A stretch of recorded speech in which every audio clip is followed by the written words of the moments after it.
नमस्कार. आपल्या हक्काच्या व आपुलकीच्या लक्ष न्यूजच्या या लक्ष कट्ट्यावर मी आपल्या सर्वांचं कौशल वाखारकर स्वागत करतो.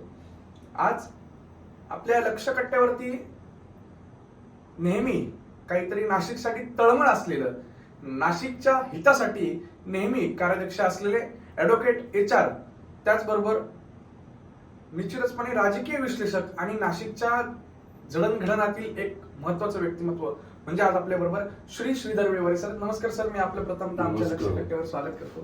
खूप दिवसांनंतर आज हा मुहूर्त लागलेला आहे आणि विशेष चर्चा आज आपण नाशिकची अर्थवाहिनी, नाशिकच नव्हे तर उत्तर महाराष्ट्रातील एक महत्वाची अर्थवाहिनी असलेली NDCC बँक, नाशिक मध्यवर्ती जिल्हा बँकेवर आपण चर्चा करणार. तर नक्की काय तिची अवस्था आहे, का डबकायला आली ती बँक, कोणी ओरबडून खाल्ली आणि का चितड झाली असते बँकेची, याविषयी आज आपण चर्चा करण्यासाठी विशेष सरांना आमंत्रित केलेले आहे. सर, प्रथमतः माझा प्रश्न हा राहील की नाशिकची ही अर्थवाहिनी नव्हे तर एक उत्तर महाराष्ट्रातील महत्वपूर्ण अशी भूमिका निभावणारी NDCC बँक आहे. NDCC बँकेचे आज व्हेंटिलेटरवर आहे, किंबहुना ती आता मृत्यूच्या वाटचालीला झालेली आहे. तिची अंतिम यात्रा निघते का काय अशी आज किंवा उद्या अशी अवस्था त्या बँकेची झालेली आहे. आणि या बँकेचा मला वाटतं खून झालेला आहे.